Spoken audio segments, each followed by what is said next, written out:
김태용 목사님이 말씀을 전하셔야 되는데, 아마 상황들은 다 이제 공유가 되셨을 것 같고요. 목소리나 뭐 다른 얼굴 크기나 다른 건 다 다르지만 키는 좀 비슷합니다.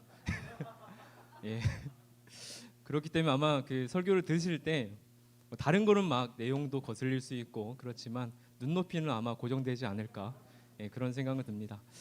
오늘 여러분과 함께 어떤 말씀을 나눌까 제가 좀 늦게 연락을 또 받아가지고 뭐 고민은 됐어요. 근데 이제 오늘 마태복음 18장의 말씀을 좀 읽었습니다. 여러분 어떠십니까? 뭐 저희 아마 계신 분들이 저보다 뭐 나이가 비슷한 분도 있고 더 있을 분도 있고 또 젊으신 분도 있겠지만 우리의 삶이라는 것은 참 많이 퍽퍽한 것 같습니다. 그렇죠? 제가 서울에 있을 때 종종 그래도 참 잘 산다라는 분들을 몇몇 본 적이 있어요. 대구 와서도 그래도 좀 잘 산다라는 분들을 더러 또 이렇게 은퇴하신 분이라든지 나이가 있으신 분들을 또 봅니다. 근데 참 이렇게 잘 산다라는 분들을 보더라도 그 가정을 보더라도 참 말 못할 사정들이 정말 많은 것 같아요. 말 못할 사정들이. 그러니까 우리의 인생이라는 거 참 어려운 것 같습니다. 제가 지난주에 가장 마음이 힘들었던 건 무엇이었냐면 한 집사님이세요. 우리 교회 집사님이시고 이제 조금씩 이제 알고 계시는데 참 언제나 당당하셨던 참 좋으신 분입니다. 그런데 이제 암 소식을 이제 들었게 되었고 이제 이번 주에 이제 진료를 받으러 서울로 또 올라가시게 되는데 오늘도 이제 그 집사님의 얼굴을 뵙고 하면서 참 이렇게 말이 안 나오더라고요. 그런데 이제 교회 안에 있다 보면 또 여러분의 아마 가정들도 그렇고 또 이제 부모님이라든지 친인척들을 보면 참 많은 어려움들이 다 있는 것 같아요. 저희 가정적으로도 가장 어려웠던 게 저희 큰누님 둘째가 이제 먼저 세상을 떠났을 때, 이제 큰누님 둘째가 떠나고 나니까 저도 애가 3명이 있거든요. 애가 3명이 있는데 그 애들을 보면서 드문드문 이렇게 얘네가 혹시라도 불의의 사고로 먼저 가면 어떡하지? 어떤 그런 불안한 마음들이 늘 찾아올 때가 있는 것 같습니다. 그러니까 우리의 어떤 인생이라는 것은 참 그 안에서 불안한 인생과도 같다라는 생각이 듭니다. 근데 그럼에도 불구하고 그러한 불안한 인생 속을 우리가 헤쳐나아갈 때에 어떠한 마음을 가지고 또 살아가야 되는가? 그리고 이 시대 가운데 시대가 말하는 것과 우리가 반하여서 그리스도인은 또 어떠한 또 자세를 가지고 살아가야 되는가? 오늘 말씀 속에서 그러한 내용들을 또 보고자 합니다. 제목에서 여러분 보시면 천국에서 누가 큰 자입니까? 라고 말하죠. 천국에서 누가 큰 자입니까? 여기 제자들이 말하고 있는 이 천국이라는 개념이라는 것은 하나님께서 또 예수님께서 통치하실 때, 그러니까 말 그대로 이 현세에서 하나님이 주권을 잡았을 때에 하나님, 예수님 누가 더 큰 사람입니까? 라고 이렇게 묻고 있죠. 근데 우리가 이제 앞부분을 잠깐 이렇게 좀 살펴보면 마태복음 이 18장의 부분은 이 마태에서 우리가 그러니까 예수님에 대해서 이 가르침을 얘기할 때 5가지를 얘기합니다. 그 중에서 지금 오늘부터 이어지는 이 18장부터 시작해서 20장 23절까지는 4번째 강화다라는 얘기를 합니다. 이 앞부분에서는 예수님에 대해서 설명할 때 예수님이 어떠한 사역들을 하셨는가, 그 정체와 사역을 얘기했다면 이제 18장부터 이어서 말하고 있는 것은 무엇이냐면 예수님을 따르고 있는 이 공동체, 그러니까 예수님이 이제는 이제 곧 떠나시잖아요. 그러면 예수님을 따르고 있는 이 공동체는 그러한 어떻게 살아야 되는가라는 것을 조금 더 밀접하게 얘기를 하고 있습니다. 그 안에서 이 18장에서 얘기하고 있는 것은 무엇이냐면 크게 보면 이제 2가지입니다. 그러니까 예수 그리스도를 따르고 있는 공동체 안에서 너희들끼리는 어떻게 살아야 되는가. 그래서 여기서 우리가 거기서 조금 더 생각을 해보면 우리가 겸손해야 된다라는 거라든지 실족하지 말게 해야 된다든지 또 서로를 용서해야 된다, 이제 그런 얘기를 하고 있죠. 가정에서도 중요한 말이죠. 겸손해야 하고 또 실족시키면 안 되고 또 용서해야 된다라는 것. 그러니까 그리스도를 따르고 있는 공동체 안에서 이것은 참 중요한 부분입니다. 또 한 가지 얘기하고 있는 것은 우리가 세상을 살아가게 될 때에 그리스도에서 어떻게 살아가야 되는가. 그것 또한 이제 이 뒤에 이어지고는 20장까지 우리가 그런 내용들을 좀 살펴볼 수 있습니다. 그런데 우리가 결국은 이 천국이라는 개념, 여기서 이 제자들이 말하고 있는 천국이랑 여러분이 아마 잘 살펴보셨을 것 같아요. 김태현 목사님이 워낙 또 신약 쪽의 전공이시기 때문에 이 하나님 나라라는 이 하나님 나라의 천국이라는 개념들을 잘 아실 겁니다. 궁극적으로 우리가 이 하나님 나라에 대한 것은 이 어떤 영토, 눈에 보이는 어떤 지리학적인 개념으로 보는 것이 아니라 이 성경에서는 이 하나님 나라라는 것은 주권이죠. 하나님께서 다스린다, 하나님께서 섭리하신다, 하나님께 통치하시는 주권으로 봅니다. 그렇기 때문에 여기서 제자들이 말하고 있는 이 천국 하나님의 나라에 대한 것과 예수님께 대답하고 있는 천국 하나님의 개념이 서로 이렇게 다르다라는 걸 우리 볼 수 있죠. 그리고 궁극적으로 우리가 예수님이 말씀하고 있는 이 하나님 나라 안에서 너희들이 누가 큰 자냐면 이라고 할 때에 하나님 나라라는 것은 하나님의 이 통치와 주권이 임하는 곳에서 누가 큰 자인지 그것을 우리는 깨달아야 할 필요가 있는 거죠. 그리고 궁극적으로 이 하나님 나라, 이 하나님의 주권이 이루어지는 것을 우리가 생각한다면 그것을 우리가 이 세상에 맛보아 알 수 있는 것은 어디냐면 1차적으로는 교회이죠. 교회. 예, 교회입니다. 그리고 또 하나 가정이고 그리고 조금 더 본질적인 의미로 얘기한다면 예수 그리스도를 주로 고백하고 있는 언약적인 이 공동체를 우리는 그래도 하나님 나라의 이 주권과 통치 안에서 이 하나님이 주시는 형광과 이 기쁨들을 맛볼 수 있는 곳이기도 하죠. 근데 이제 지금 예가부는 보통 이제 뭐 혼자 나오시는 분도 있고 또 같이 부부가 나오는 가정도 있죠. 어떻게 집이 이 하나님의 나라가 됩니까?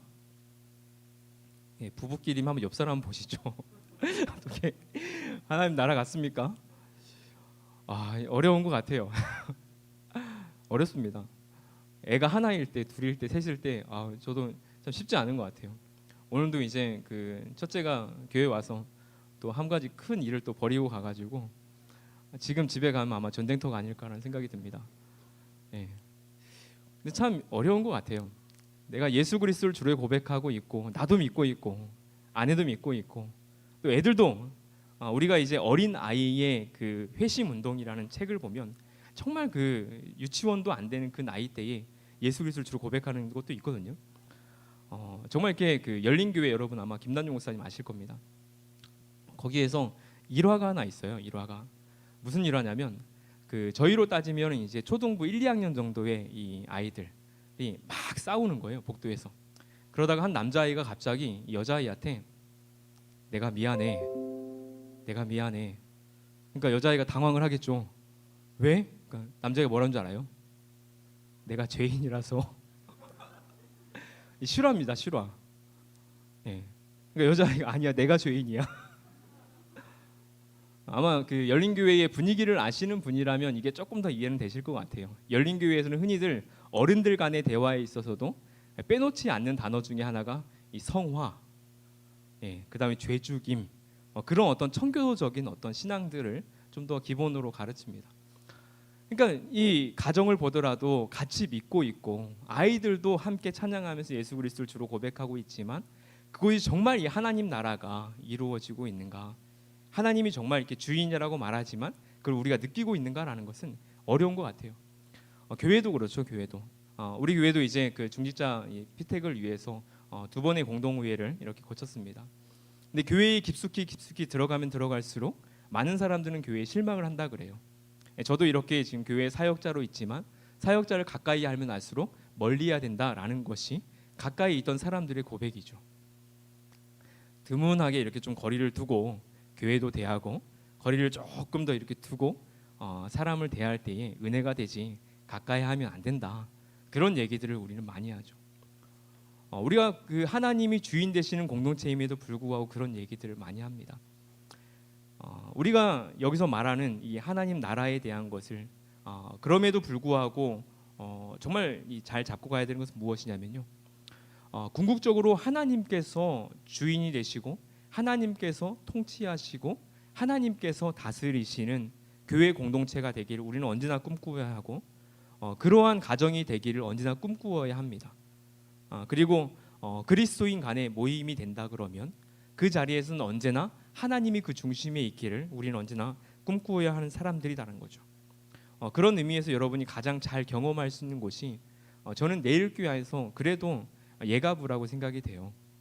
이거는 여러분을 이렇게 그 뭐 죽여 세우는 것이 아니라 저도 그 이전 교회에서 그 청장년부죠. 그러니까 똑같은 겁니다. 어떻게 보면 이 아이를 둔 가정. 근데 참 평생 가더라고요. 제가 언제 죽을지 모르니까 저한테는 오늘이 평생입니다. 내일 뭐 천국에서 만날 수 있는 거잖아요. 정말 그분들과 함께 이렇게 경험했던 추억들은 제가 청년부 사역도 이렇게 했지만 또 달랐던 것 같아요. 제가 참 사역을 하면서 가장 무기력할 때가 언제냐면 아까 말씀을 잠깐 드렸듯이 성도님들이 예기치 않은 값진 고통을 당할 때에 그러니까 같이 슬퍼해주고 울어줄 수 있는 것도 거의 전부라고 할 수 있겠죠. 우리 간의 관계 속에서는. 근데 아무것도 할 수 없다는 생각이 들어요. 경제적으로 정말 이렇게 파산을 했을 때에 이혼하는 가정을 보았을 때에 정말 이렇게 이제 얼마 안 있으면 정말 이렇게 죽겠다라는 시한 선고를 받았을 때에 참 이 무기력감을 느낍니다. 근데 청년 사역을 할 때만 해도 그래도 같이 밤을 새워주면 되고요. 제 안에 있는 지갑을 털어서 돈을 주면 해결될 수 있는 문제가 정말 많았어요. 그런데 이제 청장년부를 할 때부터는 참 할 수 있는 게 아무것도 없구나라는 생각이 들더라고요. 그런데 아무것도 할 수 없지만 그 안에서 함께 엉키며 설키며 그런 추억들이 참 너무 감사해요. 제가 뭐 외람된 말씀이지만 내일교회 와서도 이전 교회 분들과 그 종종 이렇게 연락을 주고받는 분들은 다 그때 청장여부를 같이 했던 분들입니다. 왜냐하면 이제 주제가 또 비슷한 것도 있겠죠. 아이를 키우면서 사회적인 위치도 좀 불안정하고 그리고 이제 부모님에 대한 걱정과 고민들 속에서 있게 되어지고 그래서 그런 고민들 속에서 여러분이 정말 끙끙 앓아가지만 하나님의 정말 주인 되심을 내가 지금 실현되지 못한다 하더라도 그래도 고민하면서 이렇게 하면 될까? 저렇게 하면 될까? 고민하면서 나눌 수 있고 거기 안에서 약간 맛볼 수 있는 거. 여러분 제가 보면 놀랬던 게 맛보는 예가부잖아요. 완성한 거 아니잖아요. 맛본 건 그렇죠? 현재 진행형은 좋습니다. 음식할 때도 맛보면 맛 없으면 고치면 되잖아요. 하나님의 나라를 여러분 정말 이 예가부 안에서 여러분들이 정말 가정과 가정이 함께 동역자 되어서 정말 기도의 동역자로 여러분 세워지면 정말 여러분의 평생에 그 누구와도 바꿀 수 없는 그러한 힘이 생기는 곳입니다. 그래서 여러분들이 정말 이 예가부 안에서 그런 거를 좀 맛보시면 좋을 것 같아요. 제가 말씀을 이제 좀 더 보면 1절에 이렇게 시작을 합니다. 그때의 제자들이 예수께 나와 이르되 천국에서 누가 크니까. 그때의 제자들이 예수께 나와 이르되 천국에서 누가 큽니까? 오늘 이제 1절부터 14절까지의 말씀인데요. 단락을 좀 나눠보면 1절부터 4절까지는 말 그대로 천국에서 누가 크냐라고 제자들이 묻고 있고 거기에 대해서 이제 예수님이 답변하고 있습니다. 그리고 5절부터 시작해서 9절까지는 다른 사람에 대해서 실족해하지 말라라고 경고성 멘트를 하나 하고 있고요. 마지막으로 이제 10절부터 14절까지는 잃은 양에 대한 비유입니다. 그러니까 이 잃은 양에 대한 비유도 우리가 보게 되면 누가복음에서 쓰였지만 약간 배경이 좀 다릅니다. 그러면 여기 1절 여러분 그때에라고 시작하죠. 그때에 여러분 성경을 보면 우리가 병행 구절이라고 그러죠. 마태, 마가, 누가, 요한 우리가 사복음서라고 얘기를 하고 있고 마태, 마가, 누가 해서 그것은 이제 좀 비슷한 내용이라고 해서 공간복음이다라고 이해합니다. 지금 여기서 이제 말하고 있는 천국에서 큰 사람이 누군가라는 어떤 질문들은 우리가 그 마가복음과 누가복음 아마 여러분 성경 위에 보면 어디가 병행 구절인지 아마 써 있을 겁니다. 근데 이제 그 본문 속에 같이 보게 되면 말 그대로 마가복음과 누가복음 둘 다 9장에 쓰여 있습니다. 9장. 근데 거기에 배경을 보게 되면 둘 다 가버나움이라는 공통된 장소를 갖죠. 가버나움. 그리고 마가복음에서는 예수님이 가버나움의 한 집에 있을 때에 제자들에게 묻게 됩니다. 너희가 길에 서서 토론한 것이 뭐냐? 그리고 나서 제자들은 말 그대로 천국에서 큰 사람이 누군가 그 쟁론을 하고 있다라는 것이죠. 그 다음에 누가복음 9장 46절 이하에서도 말 그대로 제자 중에 누가 크냐 하는 변론이 일어났고 이땐 참 신기하게도 예수님께서 뭐 관심법을 쓰셨는지는 우리가 모르지만 예수님 다 아시죠. 제자들이 무슨 논의를 하고 있는지 알았다라고 이렇게 병행 본문에서는 얘기를 하고 있습니다. 그런데 이제 오늘 우리가 마태복음 18장을 통해서 보게 되는데요. 우리가 이 앞본문에 뭐가 있었냐라는 것을 보게 되면 우리가 17장부터 이렇게 볼 때는 말 그대로 예수님의 변화한 사건이죠.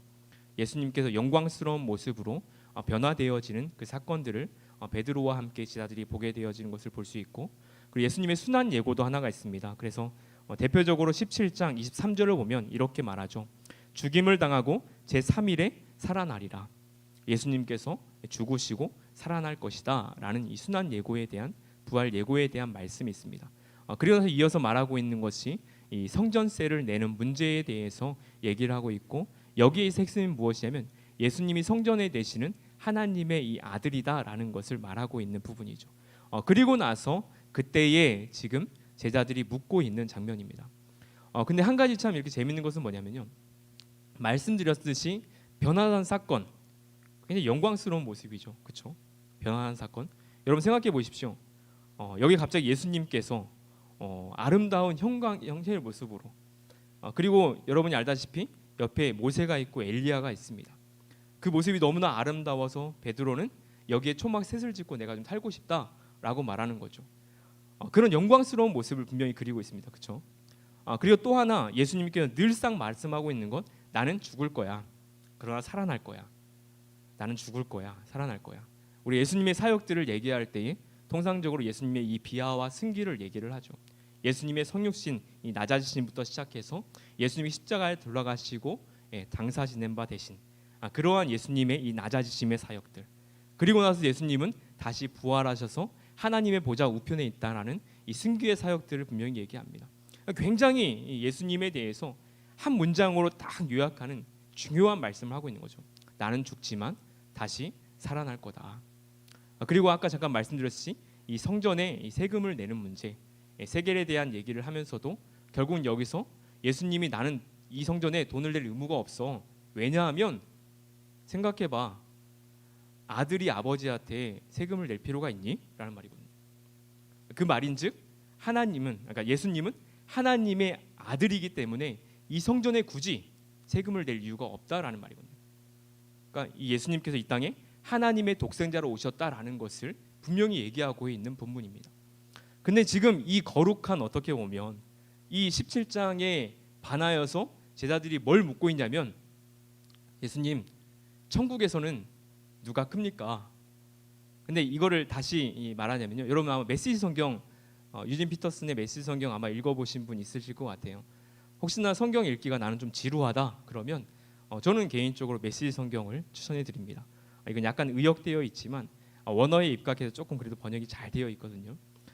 거기에는 이분을 뭐라고 말하냐면요, 하나님 나라에서는 누가 최고의 서열에 오릅니까? 우리가 이제 서열이라는 말을 들으면 어렸을 때 한번 뭐 이렇게, 아마 김태훈 목사님도 서열로 따지면 키로는 맨 뒤였을 것 같아요.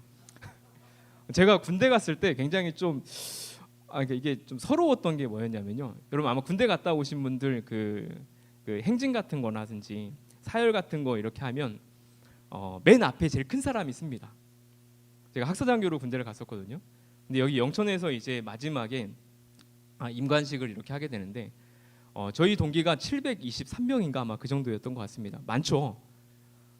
그러면 그 이 연병장, 거기 그 영천의 연병장이 그 크기가 자그만치 우리 일반 축구장 사이즈의 10배라고 얘기를 하거든요. 엄청 크잖아요. 그리고 맨 앞에 사열대가 있고, 제가 딱 그 사열하려고 서 있으면 저는 앞에가 안 보여요. 이해가 되십니까? 제일 앞에 이렇게 키 큰 사람들, 걔네들은 이렇게 군복도 입혀놓으면 멋있더라고요. 개인적으로 저희 교회 중에서 이렇게 정장을 입으면 제일 멋있는 교역자 중에 한 사람이 이정환 목사님입니다. 제가 그래 이정환 목사님 옆에 서 있으면 뭔가 좀 그래서 떨어져 있는데, 우리가 서열하면 또 떠오르는 것은 뭐 북한의 어떤 서열 순위가 가끔 이제 뭐 뉴스에서 보도되기도 하죠. 그러니까 이 거룩한 어떤 이 이야기들 뒤에 뭐를 얘기하고 있냐면, 제자들은 정말 이 세상에서 제자들이 말하는 것은 말 그대로 예수님이 예루살렘에 입성해서 정말 이렇게 통치자로서의 권력을 가졌을 때에 서열에 대한 논쟁을 하고 있기 때문에, 예수님이 힘을 가졌을 때에 우리 제자들의 서열이 어디까지 오를 것인가, 그 얘기를 하고 있는 거거든요. 그러니까 우리가 일반적으로 이제는 이해를 해서 이 천국이라는 개념이 하나님 나라라는 이해를 하지만, 지금 이 당시에 제자들이 이해하고 있는 예수님께서 정치적인 메시아가 돼서 예루살렘에 입성했을 때에 거기서 제자들이 차지할 수 있는 서열, 거기에서 가장 높은 서열은 어떤 위치에 있어야 됩니까? 어떻게 해야 그 자리까지 오를 수 있습니까? 어떻게 보면 예수님이 지금 앞서 설명하고 있는 정말 거룩하고 영광스러운 모습과는 전혀 반대되어지는 얘기를 하고 있는 거죠. 근데 이 질문은 여러분 제자들을 욕할 수 없는 것 같습니다. 왜냐하면 우리의 일상이 그래요. 뭐 교회에서 우리가 매주 예배를 이렇게 공예배를 드린다고 하지 않습니까? 그러나 우리가 살아가고 있는 이 사회는 똑같은 질문을 하고 있잖아요. 네. 그리고 이러한 질문들 앞에서 우리가 늘 고민하는 것은 그리스도인으로서 과연 어떻게 해야 되지? 예. 조금 이 질문을 좀 바꾸고 말한다면 어떻게 하면 내가 잘 살 수 있을까? 그런 질문도 할 수 있는 것 같아요. 어떻게 하면 세상에서 내가 잘 살 수 있을까라는 질문들을 우리는 끊임없이 던지지 않습니까? 어떻게 하면 건강해질까? 어떻게 하면 그래도 24평에서 32평으로 어떻게 하면 뭐 대구로 따지면 조금 더 학군을 따라서 좋은 위치로 갈 수 있을까? 남들이 보기에 조금 더 좋은 위치에서 좋은 직장에서 그것은 우리의 이 세상을 살아가다 보면 모르겠습니다. 자본주의 사회 속에서 우리가 살아가기 때문에 이 고민들은 끊임없이 우리 가운데 찾아오게 되는 것 같아요. 그러다 보니까 어떤 물리주의나 물질주의라든지 아니면 비교 의식이라든지 거기에 따라서 우리가 참 무시할 수 없는 학벌이라든지 또 지역주의라든지 그런 속에서 우리는 끊임없이 참 고민하게 되는 것 같아요. 제가 강남교회 사역하고 있을 때 그 송태곤 목사님이 이 목회자 10계명을 저희 애들한테 주신 적이 있어요. 근데 거기에 마지막이 뭐였는지 아세요? 마지막이 저는 그걸 늘 기억을 합니다. 마지막이 뭐냐면 비교하지 마라. 목회 10계명 중에서 마지막이 비교하지 말아였어요. 제가 전도사 때는 그거를 잘 못 깨닫겠더라고요. 근데 목사가 되고 나서 참 이렇게 보니까 그게 명언이에요, 명언. 저는 사무실에 있으면서 김태훈 목사님하고 제가 제일 자존감이 높아지는 건 킵니다. 정말요. 그리고 가끔 김태훈 목사님이 찬양할 때, 김태훈 목사님 찬양 잘하신다고 하지만 지금 그냥 보고 계시는 건가요? 뭐지 이번 주에 안 만날 거기 때문에 제가 김태훈 목사님을 볼 때도 가장 자존감이 높아지는 거는 키, 그 다음에 약간 체중, 그 다음에 이제 찬양할 때. 그 이외에는 목사로서는 참 부러운 게 그래도 많아요. 그래도 공부를 더 이렇게 했고 교수를 했기 때문에 그리고 이제 참 마음이 김태훈 선생 보고 계시죠? 마음이 참 이렇게 온전한 것을 그러니까 가끔 성경에 대해서 어디 모를 때 뭐 주석 찾아보고 이렇게 하지만 김태훈 선생 물어보면 이렇게 거의 이렇게 증문즉답을 이렇게 하듯이 대답해 주는 걸 보면서 참 부럽습니다. 근데 그것보다도 더 제가 참 비교하지 마라라는 것 속에서 목사로서 느끼는 것은 무엇이냐면요. 담임 목사님하고도 잠깐 얘기를 하면서 그런 얘기를 하시더라고요. 끊임없이 좁은 길을 가려고 하는 사역자들 같은 경우에는 정말 그냥 보기에도 그냥 이렇게 어디 처박혀져 있게 되어지고 조금 어떤 정치적인 야망과 야욕을 가지고 달려가는 사람들 같은 경우에는 참 이렇게 더 높아진 위치에 가 있는 것 같더라. 그러니까 더 어떻게 보면 우리가 흔히 말할 때 좁은 길을 가고 희생하고 정말 이렇게 하나님 보시 떡직하게 살려고 했던 사람들 같은 경우에는 더 이렇게 몰락하는 것처럼 보여지는 것들 속에서 거기서 마음의 중심을 잡는다라는 것이 굉장히 어렵다라는 얘기죠. 맞는 것 같아요. 우리가 그리스도인을 살아가다 보면 하나님을 의식하면 의식할수록 또 하나님과 가까워지면 가까워질수록 많은 걸 포기해야 됩니다. 그렇죠?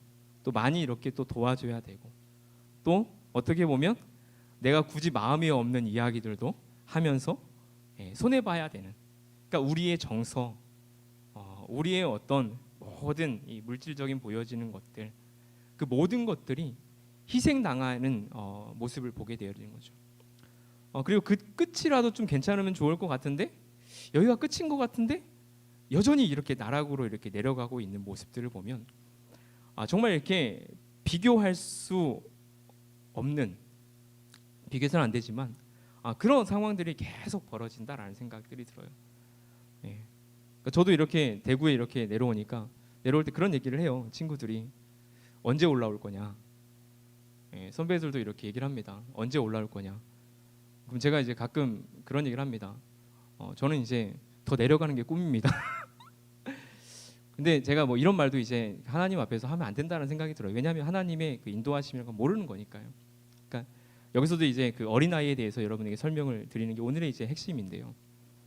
여기에 대해서 이 분명히 말하는 것은 예수님이 누가 더 큽니까?라고 말할 때 예수님은 늘 이렇게 제대로 대답해 주는 법이 없죠. 여러분 기도하면 하나님이 응답 잘 해주십니까? 네, 어제 하나님 응답 받았다. 맛보고 사는 거죠. 우리는 이제 개혁주의 안에 있기 때문에 하나님의 말씀을 통해서 응답을 받는 경우가 일반이죠. 예수님은 우리가 성경을 보면 늘상 이렇게 대답을 바로 하지 않습니다. 그렇죠? 누가 큽니까? 라고 말하면 예수님이 속 시원하게 야, 이런 사람이 크고 이런 사람이 작은 거야 라고 말하면 좋지만 예수님은 거기에 대해 뭐라고 말하냐면 3절과 4절입니다. 2절부터 볼게요.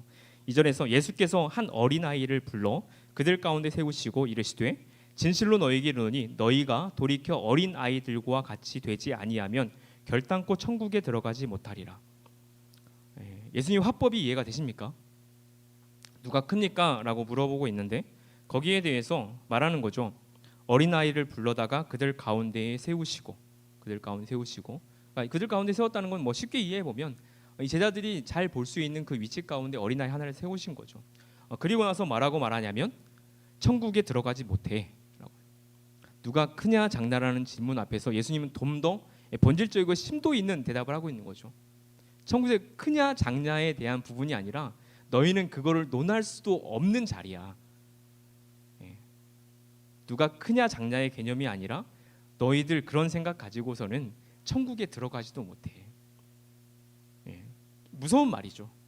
그럼 우리가 여기서 핵심적으로 잡아야 할 것이 결국은 어린아이입니다. 어린아이.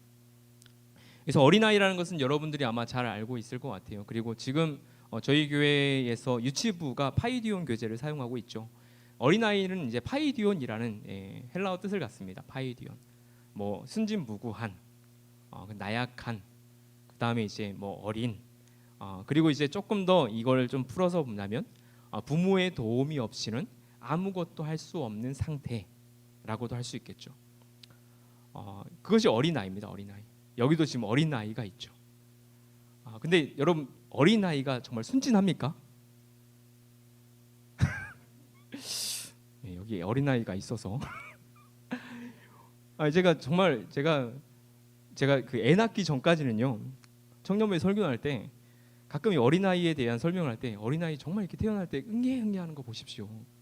얼마나 이렇게 해맑고 얼마나 아름답습니까? 그렇게 설교했거든요. 근데 막상 애를 키워보니까 아니더라고요. 제가 막상 애를 키워보니까 성악설이 맞구나. 인간은 태어나면서부터 죄인이 맞구나라는 생각이 확 다가오더라고요. 정말 이기적입니다. 몇 살 안 먹었는데 정말 이기적이에요. 그리고 나쁜 건 정말 잘 배워요. 그리고 어쨌든 그런 것도 기억을 잘했다가 나름 공격을 하더라고요. 또 자기에게 유리한 건 기억을 정말 잘합니다. 그러니까 어린 아이라는 것이 그러면 우리가 뭐 원어적인 의미 속에서는 순진무구하고 뭐 그렇지만 성경에서 이제 이 어린아이다라고 있는 파이디온의 의미라는 것을 더 우리가 살펴보게 되면 유대 사회 속에서는 어린아이는 사람 취급을 못 받았죠. 아마 잘 알다시피 인원 계수에도 빠졌던 것이 이 어린아이입니다. 근데 예수님께서 지금 여기서 어린아이와 같이 되지 아니하면 너희가 결단코 이 천국에 들어가지 못한다라는 말을 하고 있는데요. 결국은 이 어린아이를 우리가 말할 때 여기서 상징적인 의미는 4절입니다. 한번 4절에 보시면 이렇게 말하죠. 누구든지 이 어린아이와 같이 한번 읽어볼까요? 시작. 자기를 낮추는 사람이 천국에서 큰 자니라. 본질적인 걸 말씀하시죠. 누가 큰 자냐면 어린아이와 같이 자기를 낮추는 사람이 큰 사람이야 라고 이렇게 얘기를 합니다. 어린아이와 같이 자기를 낮추는 사람, 우리는 이제 흔히 겸손을 얘기할 수 있죠. 겸손. 근데 단순히 여기서 말하는 어떤 도덕적이고 인격적인 겸손의 의미를 여기서는 강조한다기보다 여기서 말하는 이 어린아이 같이 자기를 낮추는 사람이라는 것은 무엇을 말하냐면요. 아까 잠깐 말씀드린 대로 어린아이는 부모의 도움이 없이 살아갈 수 없는 존재다라는 겁니다. 그러니까 여기서 어린아이라는 것은 다시 말해서 부모의 도움이 없이 말 그대로 하나님의 도우심이 없이는 살아갈 수 없는 그 사람을 우리는 볼 수 있는 거죠. 여기서 이제 어린아이와 이 천국에 들어갈 수 없다. 우리는 이걸 영생 구원이라고 보잖아요. 이 부분을 이제 베드로에서 해석하고 있는 게 하나가 좀 있는데요. 한 말씀 한 분을 찾아볼게요. 베드로전서 2장 2절입니다.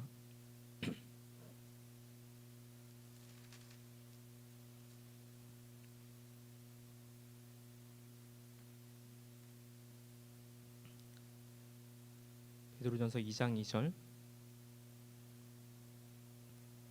같이 한번 한 목소리로 읽겠습니다. 시작. 갓난아이들 같이 순전하고 신령한 젖을 사모하라. 이는 그로 말미암아 너희로 구원에 이르도록 자라게 하려 함이라. 이제 그 어린아이, 조금 더 우리가 더 내려간다 그러면 갓난아이죠. 그러면서 갓난아이들 같이 순전하고 신령한 젖을 사모하라. 이는 그로 말미암아 너희로 구원에 이르도록 자라게 한다. 그럼 우리가 이 어린아이와 같이 아니하면 천국에 들어갈 수 없다. 어린아이와 같이 되어지면 우리는 그 사람이 결국은 큰 자다라는 것은 궁극적으로 어떤 고백이 되어지냐면요. 예수 그리스도의 도우심이 없이는, 그러니까 하나님의 도우심이 없이는 너희들이 구원받지 못하는 거야. 너희는 그런 존재라는 것을 깨달아야 돼라는 말이죠. 그러니까 내가 하나님 앞에서 어린아이다라고 이렇게 말하는 것은 어린아이 같이 자기가 실제로 얼마나 낮은가라는 이 겸손함을 깨달으는 말이 아니라요. 우리가 하나님 앞에서 자신이 실제로 얼마나 낮은가라는 것을 안다라는 거죠. 그러니까 하나님 앞에서 내가 얼마나 낮은 자인가. 하나님의 도우심이 없이는 내가 살아갈 수 없습니다라고 말하는 것. 제가 아까 그 암에 걸렸다는 한 집사님 얘기를 잠깐 깊이 있긴 못했는데요. 그분을 제가 이 예배 끝나고 나서도 그 집에 오늘 잠깐 가기로 되어 있는데 저도 그분에게 늘 듣고 싶었던 대답이 하나 있었습니다. 그게 뭐냐면 제가 먼저 해주고 싶었던 말은 뭐였냐면 집사님 이제까지 집사님을 위해서 산 것 같아요. 집사님을 위해서 교회 사역도 하고 집사님을 위해서 사람들도 이렇게 당기고 부리고 그리고 결국 사역적인 성과도 집사님을 위해서 한 것 같다. 근데 결국은 집사님이 영광을 받으면 사역이 잘 된 거고 집사님이 이렇게 뭔가 이렇게 영광을 받지 못하면 주목을 받지 못하면 하나님도 이렇게 안 도와주셨다. 결국은 그러다 보니까 많은 사람들이 집사님과 등을 돌렸고 많은 사람들이 또 집사님 옆에 없습니다. 참 근데 가까이서 가서 보니까 참 좋으신 분이에요. 근데 그분이 어쨌든 참 생각지도 못한 병에 이렇게 걸리게 되었고 집사님 오늘 이제 예배를 드리고 가시면서 그 얘기를 하시는 거예요.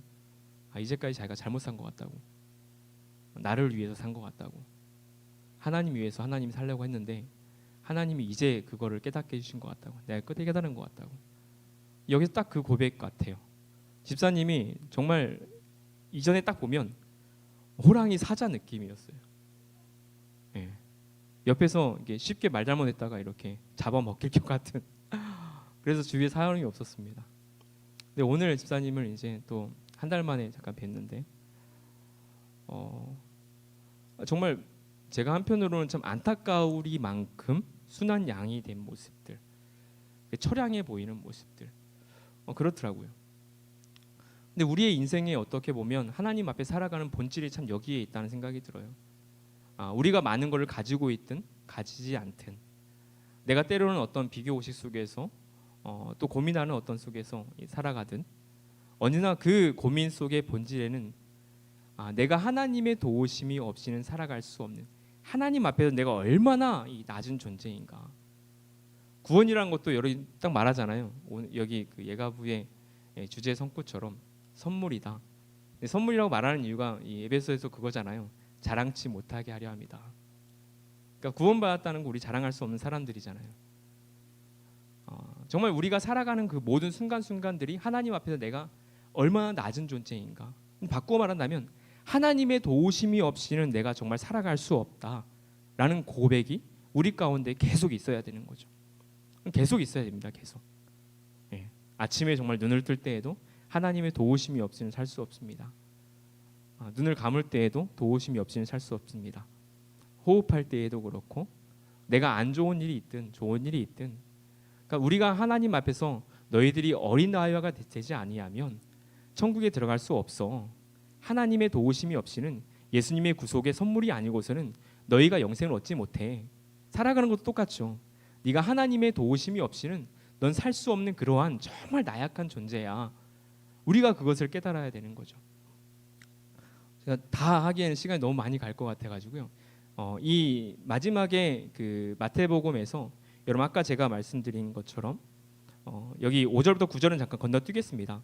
여기 실족해 하는 거에 대한 경고를 얘기하고 있는 거고요. 여기 그 10절부터 14절에서 말할 때에 잃은 양에 대한 비유입니다. 아마 잃은 양에 대한 비유는 잘 알고 계시죠. 우리가 누가복음 이제 그 15장 4절부터 7절을 보면 여기서는 우리가 일반적으로 알고 있는 누가복음의 그 잃은 양에 대한 비유입니다. 그러니까 바리새인이나 서기관들이나 말 그대로 예수님을 알지 못하는 사람들에 대한 우리가 흔히 구원, 알지 못하는 사람들이 주께 돌아왔을 때에 잃은 양을 향한 하나님의 마음을 살피는 것이 누가복음의 해석입니다. 근데 지금 여기를 보게 되면 여기서 잃은 양에 대한 해석은 어디에 초점이 맞춰 있냐면요, 제자들이에요. 이미 예수님을 알고 있는 제자들에게 그 가르침을 주고 있습니다. 이미 예수님을 알고 있는 사람들에 대해서 가르침을 주고 있고, 안분별과 같이 얘기해 본다면 결국은 어린 아이와 같은 사람들이 이 사실을 깨닫고 주께 돌아오면이라는 거죠. 조금 더 말하면 내가 하나님의 도우심이 없이는, 예수님의 도우심이 없이는 내가 살아갈 수 없습니다라고 고백하는 사람들이 주께 돌아오면 이 한 사람이 결국은 잃은 양처럼 돌아왔을 때에 내가 기뻐할 거야라는 얘기를 하고 있는 거죠. 여러분, 우리의 삶은 아까 말씀드린 정말 이렇게 온전치 않은 것 같아요. 계속 고민하게 되어지고, 그리고 때로는 정말 여기서 제자들이 말한 것처럼 누가 큰 자입니까? 라는 것을 우리가 교회 밖을 벗어나면, 신앙 공동체 밖에만 벗어나면 계속 그런 것들이 우리를 때리는 것 같아요. 근데 그 속에서도 우리가 결국은 견디고 이길 수 있는 것은 무엇이냐면, 어디에서 그 능력과 힘이 나오냐면, 하나님, 저는 주님 앞에서 어린아이와 같습니다. 오늘 이 하루를 살아가는 나에게도 하나님의 공급하신 힘과 능력이 없이는 내가 살아갈 수 없습니다라고 정말 이렇게 뼈저리게 고백을 해야 된다는 거죠. 그리고 정말 순간순간 계속 그렇게 기도해야 되는 것 같아요. 제가 그 공부의 신 강성태, 혹시 아마 들어보셨을 것 같아요. 제가 그분의 강의를 뭐 다 들어보진 않았지만 그분이 강의한 것 중에 그분이 그런 말을 많이 하더라고요. 공부 못하는 게 당연하다고. 왜냐하면 공부 안 했으니까. 그렇죠? 공부 안 했으니까 공부 안 하는 게 당연하다는 거죠. 빗대어 말하면 우리가 하나님에 대해서 정말 얼마나 정말 깊이 알려고 했는가, 하나님과 얼마나 정말 깊이 친밀해지려고 노력을 했는가, 정말 거기에 대해서는 우리가 늘상 좀 스스로를 봐야 되는 것 같아요. 제가 청년 사역 할 때는 청년들이 이런 얘기를 했습니다. 아무리 그 우리가 못해도 전공 그 일반 전문대를 다녀도 2년을 공부하고, 그래서 4년제 이렇게 다 다니면 4년을 공부하는데, 그래도 그 정도 다녔으니까 내가 전공한 거에 대해서 후루룩 이렇게 얘기를 하잖아요. 그리고 그걸 따라서 또 직업을 선택하기도 하고, 때로는 어떤 자격증을 부여받기도 하고. 근데 제가 막 이렇게 딱 빗대어 말했을 때 A4 용지 이렇게 한 장을 주고, 정말 이 하나님에 대해서, 예수님에 대해서, 성령님에 대해서, 정말 이 성경에서 말하고 있는 내용들을 기록해 보라 그랬을 때 생각보다 많은 분들이 기록을 못할 것 같다라는 생각이 들더라고요. 근데 뭐 이것을 뭐 딱 비등하게 얘기할 수는 없겠지만, 정말 우리는 하나님과 정말 친밀한 교제들을 계속 가져가야 하고, 아까 베드로전서에서 말하는 것처럼 우리가 이 갓난 아이처럼 신령하고 순전한 젖을 사모한다라는 것은 칼빈이 해석할 때에 하나님의 말씀이라고 해석을 합니다. 그럼 결국은 우리가 신령하고 순전한 하나님의 말씀을 더욱더 가까이 하고 하시는 것은, 그 자세는 하나님 볼 때는 무엇이냐면, 네가 내 도움을 정말 이렇게 필요로 하는구나, 그렇게 보시겠죠. 우리가 늘상 그런 얘기 하잖아요. 기도 안 하고 잘 되는 거는 더 무서워해야 한다고. 우리는 정말 맞는 것 같아요. 기도하지 않고도 내 인생이 잘 풀려가면 언젠가 정말 이렇게 더 무서운 결과가 기다리고 있다는 두려움이 들지만, 때로는 우리의 인생이 잘 풀리지 않는다 하더라도 내가 정말 주님의 도우심이 없인 살아갈 수 없습니다라고 말하는 어린아이와 같이 하루하루를 살아갈 때에 정말 그 안에서는 내 인생이 잘 풀리지 않는다 하더라도 우리가 흔히 말하는 하나님이 함께 하시는 요셉과 같은 형통함, 정말 이게 하나님이 주시는 평강이라는 것이 우리의 삶을 이렇게 꽉 잡고 있다라는 생각이 들어요. 그 사람이 무서운 사람인 것 같아요. 그 가정이 정말 무서운 사람이고, 저는 예가부 안에서 정말 그런 가정들이 정말 잘 나오면 좋겠습니다. 정말 놀라워요. 그러한 가정들 한두 가정만 있어도 롤모델이 됩니다. 저 집은 정말 아무것도 없는 것 같은데 뭐가 그렇게 기쁠까. 여러분, 복음이라는 건 확장성을 갖습니다. 정말 확장성을 가져요. 한 사람이 하나님 안에서 뜨거워지면 정말 뜨거워집니다. 하나님을 정말 사랑하면 그 사랑하는 마음들이 이렇게 흘러넘칩니다. 가정적으로 정말 그래요. 하나님 안에서 정말 힘들고 어렵다 할지라도 그걸 돌파해나는 가정들을 보게 되면 그 가정을 보면서 같이 분명히 돌파해냅니다. 공동체의 힘이 거기에 분명히 있어요. 그래서 오늘 뭐 여기 다 살펴보지는 못했지만요, 시간이 너무 갈 것 같아서 저는 여기 계신 여러분들이 한번 나의 어떤 생활들과 패턴들을 한번 뒤돌아보고 내 사고라든지 그런 것들이 나도 하나님 앞에서, 예수님 앞에서 정말 이렇게 큰 자가 누구냐라는 어떤 사고 속에 사로잡혀 있다면 어린아이와 같은 마음으로 돌이키고, 정말 어린아이 같은 마음으로 돌이켰을 때에 정말 예수님이 말한 것처럼 잃은 양을 찾는 기쁨들이 느껴질 수 있는 정말 그러한 또 예가부의 가정들과 또 성도님들이 되기를 주님의 이름으로 축원합니다. 같이 찬양하면서 헌금하는 시간 갖도록 할게요. 아무것도 두려워 말라 함께 찬양하겠습니다.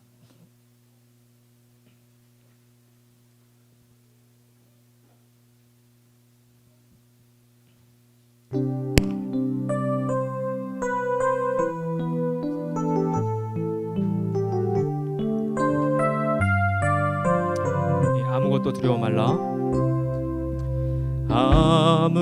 아무것도 두려워 말라. 주 나의 하나님이 지켜주시네. 놀라지 마라, 겁내지 마라. 주님 나를 지켜. 다시 한번 찬양합니다. 아무것도 두려워 말라. 아무것도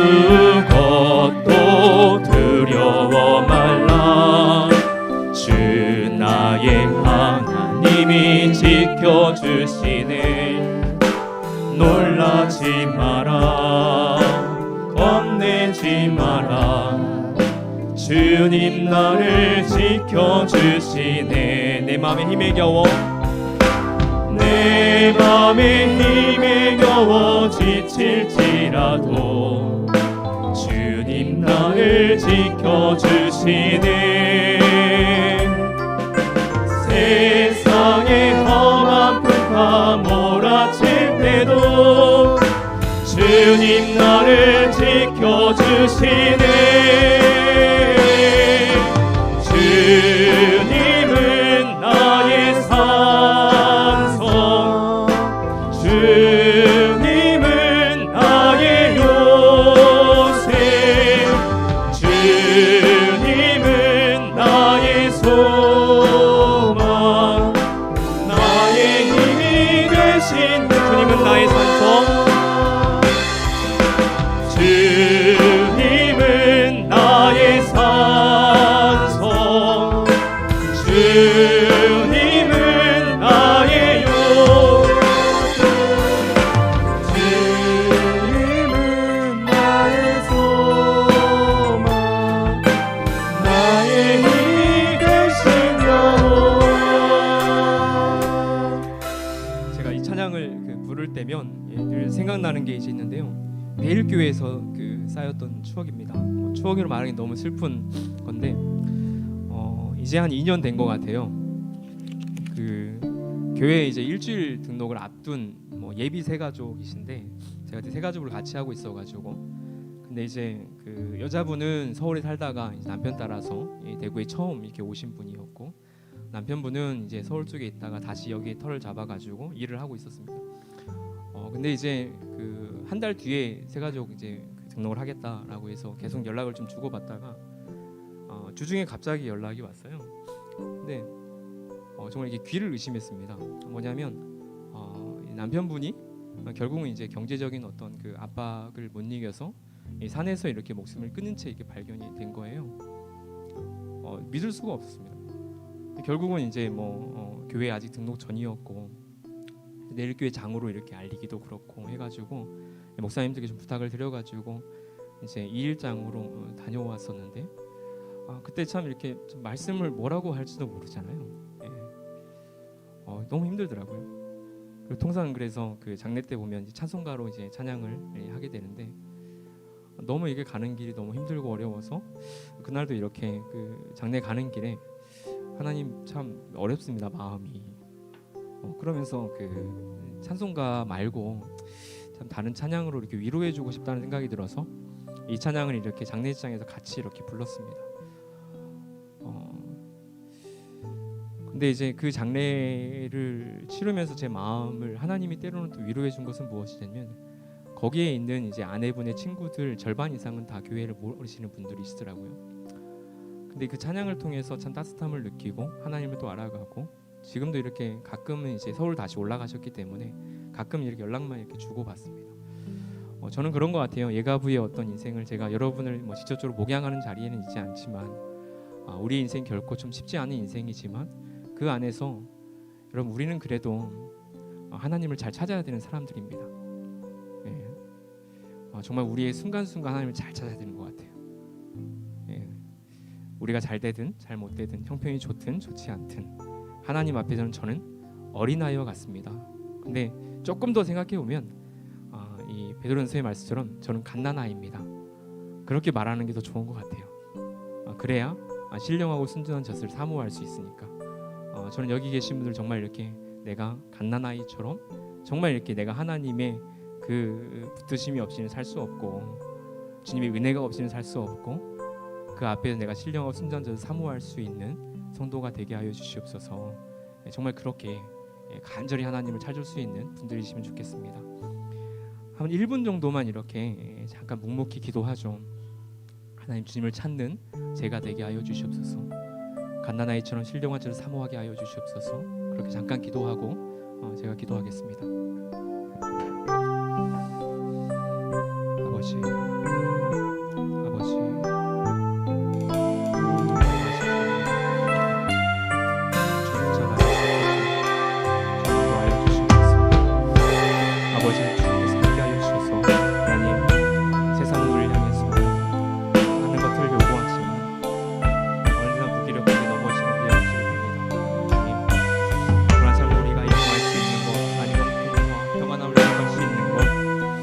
주님 앞에 나아갈 때에 갓난아이처럼 하나님의 도우심을 구하며 살아갈 수 있도록 도와주시옵소서. 주님 붙잡아 주시옵소서. 도와여 주시옵소서. 예감의 모든 가정을 주님께 붙잡아 주시고 품을 여겨주셔서 하나님의 그 붙드심과 사랑이 넘치다 넘쳐날 수 있도록 도와주실 줄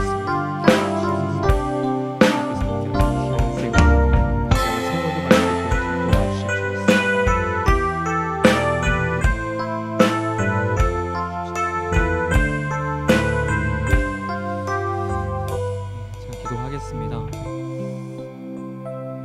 두려워하지 말라 내가 너와 함께함이라. 놀라지 말라 나는 내 하나님이 됨이라.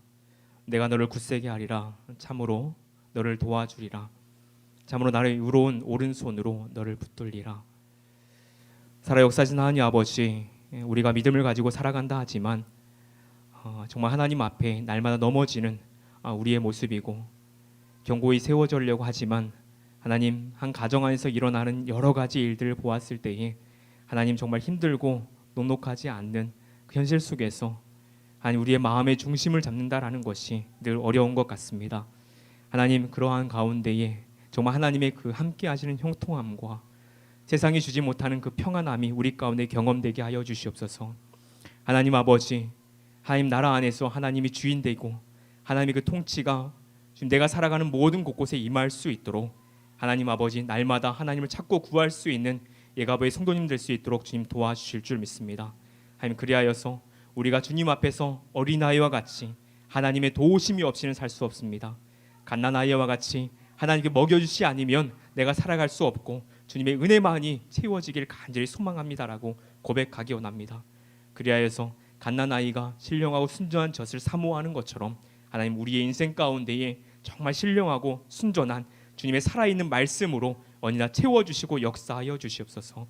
하나님, 오늘도 귀한 예물이 있습니다. 감사헌금 가운데에 또 주일헌금 가운데 11조 가운데 주님 앞에 드린 모든 기도의 제목들 가운데 하나님 붙잡아 주셔서 주님의 때에 주님의 귀한 응답으로 이루어질 수 있도록 주님 역사하여 주시고 함께하여 주시옵소서. 감사드리며 살아계신 예수님의 이름으로 기도드립니다. 아멘. 제가 축도하겠습니다. 지금은 우리 주 예수 그리스도의 은혜와 하나님의 사랑과 성령의 보호 교통하심이 이 땅을 살아가는 가운데에 그 무엇보다도 주님 앞에 내가 어른아이요 갓난아이와 같이 하나님의 도우심이 없이는 살아갈 수 없습니다. 날마다 주의 은혜로 살아갈 수 있도록 주님 주의 은혜를 공급하여 주시옵소서. 고백하는 모든 성도 위에 또 가정과 예가보 위에 지금부터 영원까지 하나님의 은혜가 함께할지어다. 아멘.